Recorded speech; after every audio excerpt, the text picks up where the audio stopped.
Salam saudara-saudara, salam sukacita, berjumpa lagi dengan saya channel Sukacita Kristus Tuhan. Saya Pendeta Muda Amarijai STH. Saat ini saudara, saya akan membagikan kepada kita perenungan firman Tuhan di dalam Yohanes 4 ayat 46 sampai ayat yang ke-54. Nah, begini firman Tuhan. Maka Yesus kembali lagi ke tanah di Galilea, di mana ia membuat air menjadi anggur. Dan di Kapernaum ada seorang pegawai istana, anaknya sedang sakit. Ketika ia mendengar bahwa Yesus telah datang dari Yudea ke Galilea, pergilah ia kepadanya lalu meminta supaya ia datang dan menyembuhkan anaknya, sebab anaknya itu hampir mati.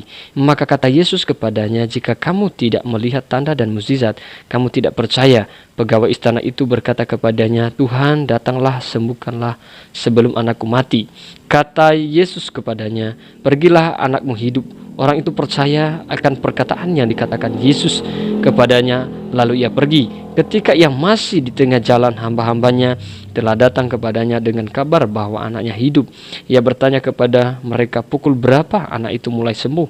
Jawab mereka, kemarin siang, pukul 1 dan demamnya hilang. Maka teringatlah ayahnya itu bahwa pada saat itulah Yesus berkata kepadanya, anakmu hidup. Lalu ia pun percaya, ia dan ke seluruh keluarganya. Dan itulah tanda kedua yang dibuat Yesus ketika ia pulang dari Yudea ke Galilea. Nah, saudara yang dikasihi Tuhan, kalau kita melihat firman Tuhan ini, Tuhan luar biasa. Tuhan itu begitu ajaib. Tuhan itu begitu berkuasa di dalam kehidupan kita. Maka saya mengambil tema kepada kita adalah dampak perkataan yang berkuasa. Dampak perkataan yang berkuasa ini, saudara, di mana kata-kata Yesus ketika dia menyampaikan kepada pegawai istana itu bahwa anakmu sembuh, dia mengalami kesembuhan. Saudara-saudara yang dikasihi Tuhan, terbukti saudara, kita melihat di ayat 48 sampai 49 di mana Yesus berbicara dan terjalin komunikasi mengenai anaknya yang sedang sakit, kekhawatiran yang dia rasakan bahwa anaknya itu sudah hampir mati, tetapi dia berusaha membawa Yesus kepadanya. Tetapi apa kata Yesus? Percaya ya bahwasannya anakmu akan sembuh. Nah, saudara-saudara yang dikasihi Tuhan, dalam tema kita dampak perkataan yang berkuasa, saudara-saudara yang dikasihi Tuhan, poin yang pertama kita rasakan adalah Allah mengetahui hati manusia. Saudaraku yang dikasihi Tuhan, Allah itu maha tahu. Dia mengetahui isi hati manusia. Kalau terbukti kita melihat saudara, kekhawatiran di dalam hati manusia yang ada di ayat ini saudara, di ayat 48 sampai 50 dikatakan begini, maka kata Yesus kepadanya, jika kamu tidak melihat tanda dan mukjizat, kamu tidak percaya. Kenapa Yesus berkata seperti ini kepada orang ini saudara, kepada pegawai istana ini saudara? Karena Yesus mengetahui bahwa imannya itu masih iman ragu-ragu. Dia masih hanya berusaha, saudara-saudara. Kalau dikatakan di zaman sekarang imannya masih iman kekanak-kanakan, belum dewasa dalam kerohanian. Nah, saudaraku yang dikasihi Tuhan, Yesus mengujinya. Yesus mengatakan kepadanya, maka kata Yesus kepadanya, jika kamu tidak melihat tanda dan mukjizat, kamu tidak percaya. Yesus menunjukkan kuasanya kepada orang ini, membuktikan bahwa dia adalah Allah. Nah, saudaraku yang dikasihi Tuhan, kemudian ayat 49 kita melihat pegawai istana itu berkata kepadanya, Tuhan, datanglah sebelum anakku mati. Nah, saudara, seringkali dalam kehidupan kita ragu. Akhirnya kita berusaha harus mengharuskan Yesus pergi ke tempatnya. Nah, saudara yang dikasihi Tuhan, apa kata Yesus di ayat 50? Kata Yesus kepadanya, pergilah, anakmu hidup. Orang itu percaya akan perkataan yang dikatakan Yesus kepadanya, lalu pergi. Nah, saudaraku yang dikasihi Tuhan, meskipun dia tadi ragu, tapi karena dia, saudaraku yang dikasihi Tuhan, merasakan bahwa ada kuasa dalam perkataan Yesus itu, akhirnya dia pergi, saudara-saudara yang dikasihi Tuhan, meninggalkan Tuhan. Setelah Yesus berkata kepadanya, pergilah, anakmu sembuh. Maka saya yakin bahwa saudara, kepercayaan orang ini adalah berdasarkan iman.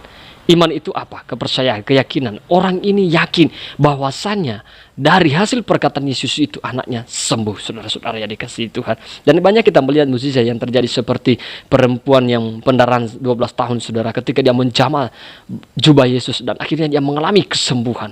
Bertahun-tahun lamanya, 12 tahun pendarahan saudara, tetapi dia ketika dia menjamah, percaya dia jamah jubah Tuhan Yesus, akhirnya dia mengalami kesembuhan. Begitu juga saudara, dampak dari perkataan Yesus ini saudara-saudara menyembuhkan anak pegawai istana ini saudara. Yang kedua saudara adalah Yesus membuat manusia itu berpengharapan. Tuhan itu membuat manusia itu berpengharapan saudara. Terbukti kita melihat di ayat 50 dan 51 dikatakan, kata Yesus kepadanya, pergilah, anakmu hidup. Orang itu percaya akan perkataan yang dikatakan Yesus kepadanya, lalu pergi. orang ini punya pengharapan. Dia yakin bahwa anaknya sembuh. Maka Allah itu membuat orang berpengharapan. Menjamin pengharapan manusia itu, saudara-saudara. Begitu juga kita ketika kita menghadapi tantangan. Ketika kita yakin berdoa kepada Tuhan, maka saya yakin saudara, ada berkat akan mengalir dalam kehidupan kita. Tapi dengan catatan kita jangan ragu meminta kepada Tuhan. Jangan dengan ragu-ragu, tapi penuh dengan pengharapan. Saudaraku yang dikasihi Tuhan, kita melihat ayat 51. Ketika ia masih di tengah jalan, hamba-hambanya telah datang kepadanya dengan kabar bahwa anaknya hidup. Nah ini, saudara, Tuhan itu dahsyat. Tuhan itu luar biasa.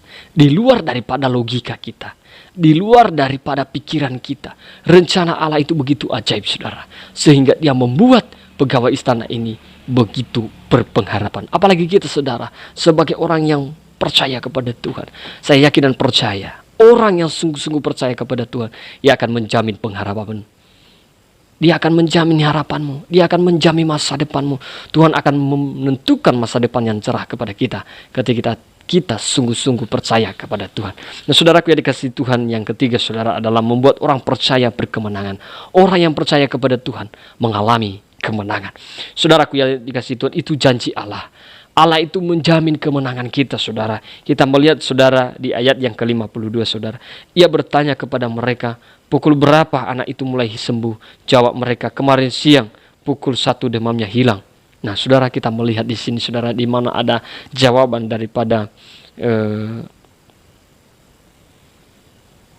pegawai istana ini, saudara, bertanya kepada hamba-hambanya, saudara-saudara yang dikasihi itu, ia berkata, ya, ia bertanya kepada mereka, pukul berapa anak itu mulai sembuh?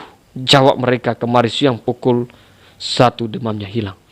Ketika Yesus berbicara anakmu sembuh, langsung terjadi mukjizat, saudara. Anaknya mengalami kesembuhan. Dan dibuktikan dengan kesaksian daripada hamba-hamba daripada pegawai istana ini, saudara. Nah, ini luar biasa, saudara. Allah membuat orang yang percaya kepadanya mengalami kemenangan. Saudaraku yang dikasihi Tuhan, ayat yang ke-53. Maka teringatlah ayah itu bahwa pada saat itulah Yesus berkata kepadanya, anakmu hidup. Lalu ia pun percaya, ia dan seluruh keluarganya. Apa yang terjadi dalam kehidupan keluarga pegawai istana ini, saudara? Semuanya mereka mengalami keselamatan. Mereka diselamatkan oleh Tuhan Yesus Kristus. Ketika mereka percaya kepada Yesus sebagai Tuhan dan Juru Selamat dalam hidup mereka, mereka mengalami keselamatan itu. Mereka mengalami kemerdekaan. Mereka mengalami kemenangan. Begitu juga kita, saudara, sebagai orang yang percaya kepada Tuhan. Ingat bahwa kuasa doa itu dahsyat. Kuasa janji Allah itu dahsyat bagi hidup kita. Maka sebagai kita orang percaya, kita harus sungguh-sungguh percaya dengan apa yang kita doakan. Maka ketika kita penuh dengan keyakinan tanpa ragu-ragu, maka mukjizat itu akan nyata di dalam setiap kehidupan kita.